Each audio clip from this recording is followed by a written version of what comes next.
இப்ப அப்படின்னா குடும்பத்துக்கு நான் நடுவில் நான் டாபரு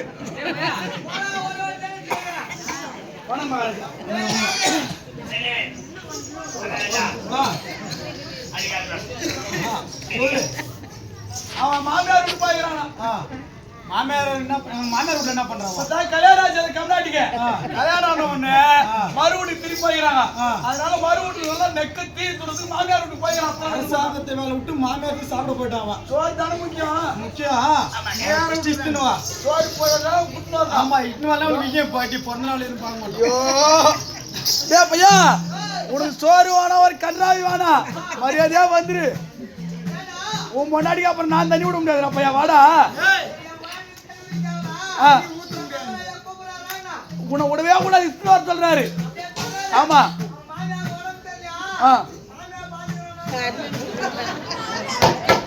மாமியார பாக்கிறதுக்கு உன் மாமனார் எங்க மணி ஆட போய்கிறானா வணக்கம்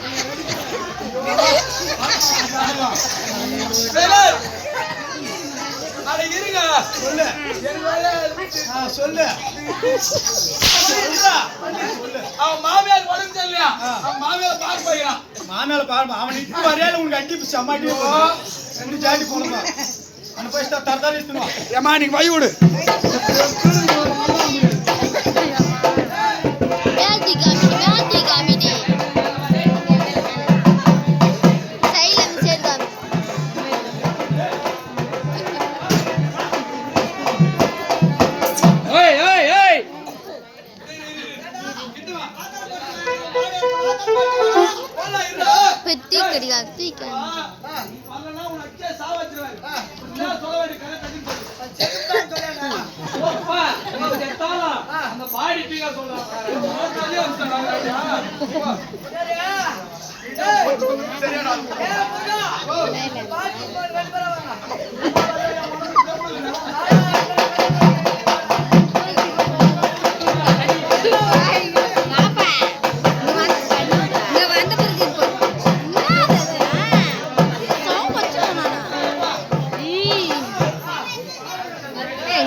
அந்த பாடி குத்தானே அந்த பொட்ட பாடி வைக்கிறான் வாடா திருடரு போனானே வாடா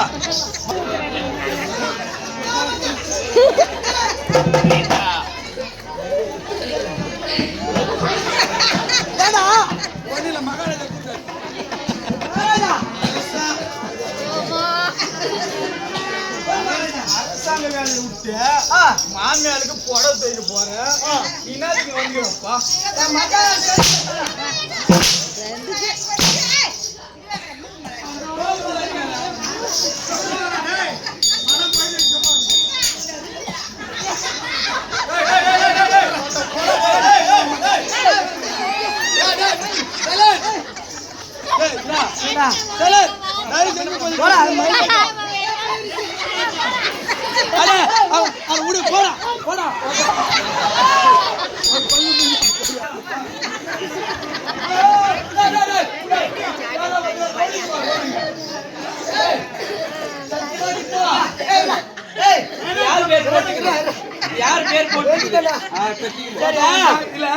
நீ போறது போற போய் கம்பெனில வாங்கின 2 லட்சம் ரூபாய் அட்வான்ஸ். ஆமா பாடு என் ஆள் ரொம்ப மோசமான ஆளு. மம்மாலிட்ட அந்த விடு. இங்கே ஆடாத மட்டும் பாரு. ஆடு மம்மாலிட்ட அந்த விடு. வாரானல. அம்மா தல்லாம் ஆடி போச்சு. டேய், என்னடா போன் பண்ணா? சரி அவர் அடியத்துல நாயங்குது. சரி அது போட்டோம். அடியத்துல நாயங்குதா? அந்த கம்னாடி அவன் பாக்கத்தா. நான் என்ன சொன்னா? 200 ரூபாய் கொடுத்து போடுவாங்க. என்ன கம்னாடி தான். என்ன ஆடுறீங்க? குடியார பசங்கலாம் கம்பெனில வச்சிருந்தா எங்க கம்பெனி எங்க கம்பெனி மானமே போகுது. நீ கலக்குது. எவன்டா போயிட்டு? மரியா கட்டுப்படியா போட்டது. ஐயா யா அந்த குச்சி இவனோட கல்ல அவன் அடி செக்கோலைக்கு அடங்குறான் பாரு. அறுத்து போட்டா ஊருக்கே கறி ஆகும்.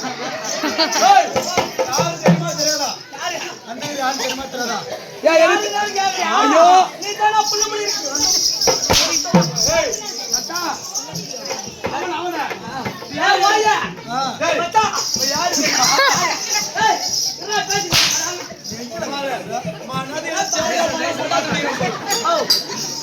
அவன் யார் தெரியுமா? யாரா தெரு தெருவா தெருப்பு வரைக்கும் திரியிற நம்ம அதே மாதிரி பிரிவின்.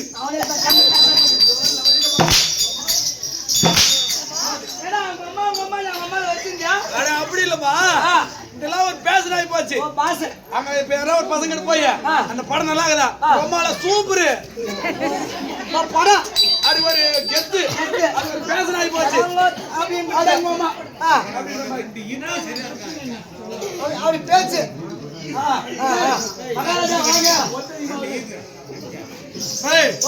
விளக்கம் தெளிவாக உழைத்தால் தெரியும், சொன்னால் தெரியும்.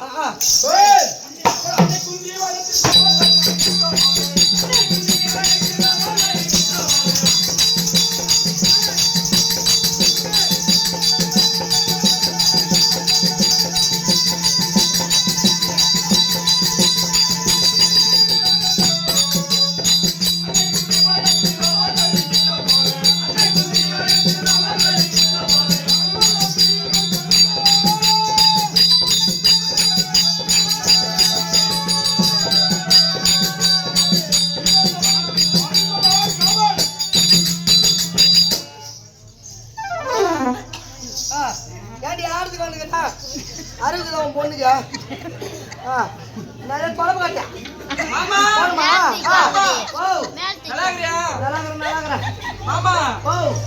நீ நாடகத்துக்கு போனே என்கிட்ட சொல்லிட்டு போனமா சொல்லிட்டு போக கூடாதா? கம்மியாடி எங்கள்கிட்ட விட்டு விட்டு திருச்சிக்கு போட்டியாடா? சரி அது போட்டா பெரிய அவட்ட போட்டி தொடப்பாட்ட வேணுமா? ரெண்டு முச்சா சரி. இங்க என்ன பண்ணிக்கிறாங்க? என்ன பண்ணிக்கிறாங்க? உனக்கு போன் பேசுறது நேரமா? என் முன்னாடி எனக்கு போன் பண்றா. என் நம்பர் குத்து விடாதுடா. உன் போன் தான்டா. என் போன்ல உன் முன்னாடி அப்படி என் போன் குச்சா போயிடுச்சு. சரி விடு, வரும் ஒரு நாளைக்கு. உன் தங்கச்சி இல்ல போன் பண்ணாலே என்னன்னு கேட்டியா? என்னவா வர பாட்டம் இல்லையா?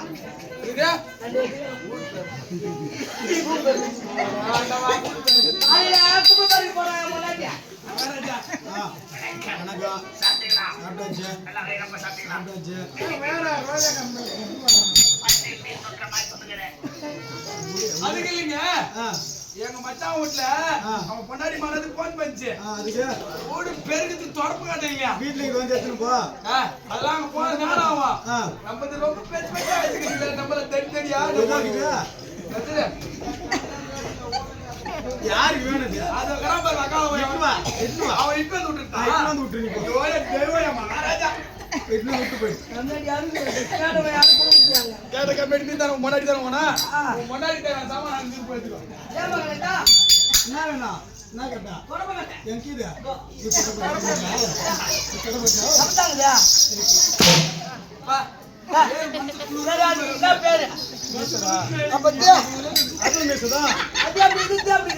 பெருசு நான் யாரா?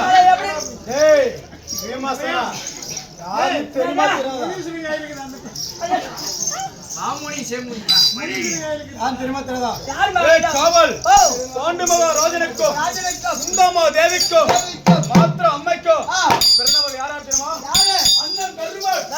அந்த கிணறுல பீமன்டா. மொத்தம் மத்த கேரி பீம. நடு பிறந்தவன் தம்பி அர்ஜுனன். இளையவர்கள் நகுல சகோதரர்கள். அப்படி எப்படி பிறந்தோம்? கானகத்திலே பிறந்தோம். ஆசிரமத்திலே வாழ்ந்தோம். என் தந்தை பாண்டு மகாராஜன் இயற்கையினால் காலத்திலே இருந்தோம். என்னுடைய சிறிய தந்தை இதுவரை எங்களை அழைத்துக் கொண்டு துரியோதனர்கள் சேர்த்தார்கள். பாண்டவரும் கௌரவரும் ஒற்றுமையாக இருந்தோம். புலந்தது ஒற்றுமை எப்படி தெரியுமா?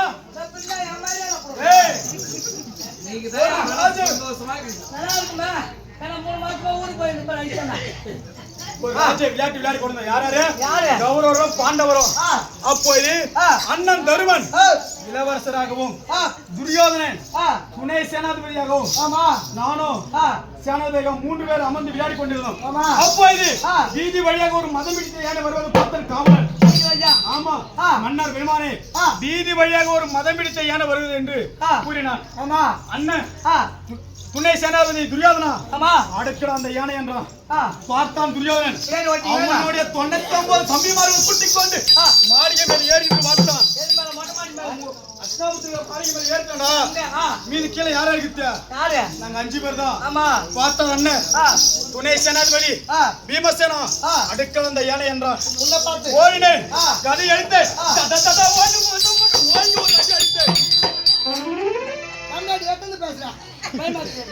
அந்த யானை 2ஆக பிளந்தது. இருக்க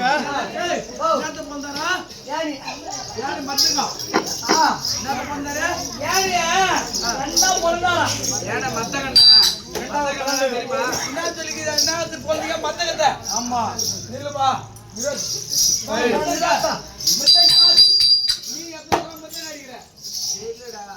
சொல்ல ஒரு குத்து மதிப்பா 4 வருஷமா அடிக்கிறேன். ஜென்மத்தை 4 வருஷமா அடிக்கிறேன். ஒரு மிச்சத்தை கீசிக்கிறியா? எங்க மகாராஜா பாரு போய் ஒரே இதாச்சா அந்த மிச்சத்தை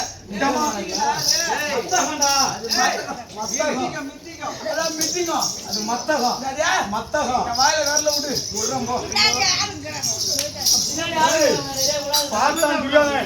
என்னடா இது? இந்த பீமசேனை இந்த சிறுவயதில் இவ்வளவு பலப்படுத்தவனாக இருக்கின்றானே, இவனை விட்டு வைக்க கூடாது என்று என்ன கொண்டு என்னத்தமா செய்தானே.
குளிக்கின்ற உலத்திலே கூர்வசி நாட்டினான். உண்ணக்கூடிய உணலை விஷத்தை கலந்தான். படுக்கின்ற வரைகளிலே பாம்புகளுக்கு ஏவினான். இத்தனை குடும்பங்கள் செய்து இருந்தோமா? எப்படி இருப்போம்? மாமன் கோபால கண்ணன் இருக்கவரை எங்களுக்கு எந்த ஒரு துன்பம் வராது. அது மட்டுமா? என்ன தெரியுமா தெரிவித்தா?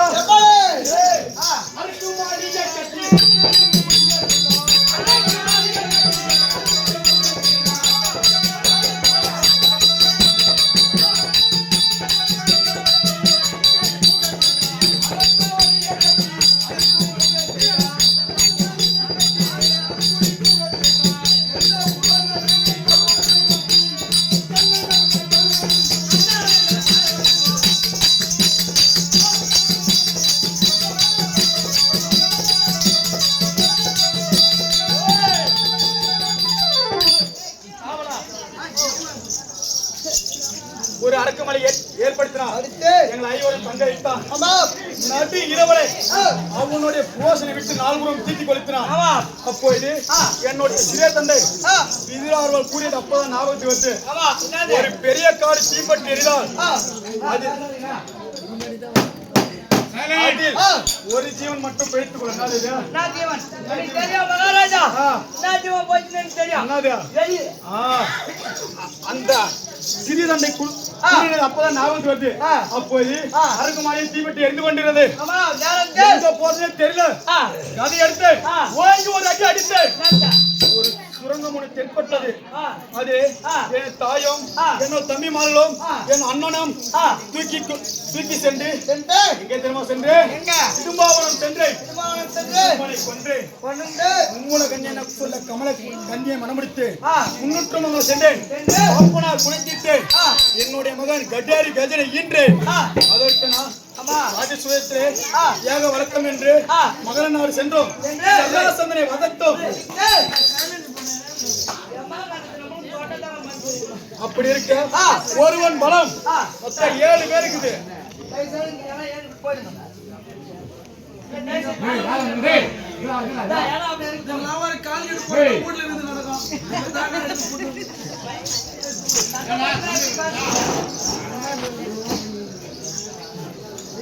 பலம் மொத்தம் 7 பேர் இருக்குது. ஆமா யாரு யாரு அக்காசுர சராசந்த மணிமால கீச்சக துரியோதன அடுத்தது இந்த பீம 3 பேர் என்னுடைய கையில தான் மணிந்திருக்காங்க.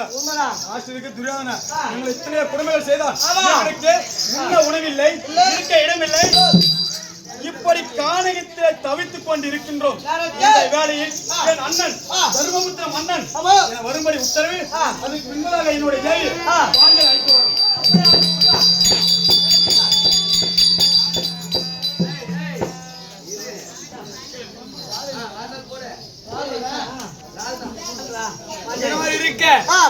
தருமரும் பீமசேனன் வந்திருக்கின்ற நிலையிலே தனது தேவியாக விளங்கக்கூடிய பாஞ்சாலி அம்மனை அழைக்க பாஞ்சாலி அம்மன் சபை நடைபெறுகிறது.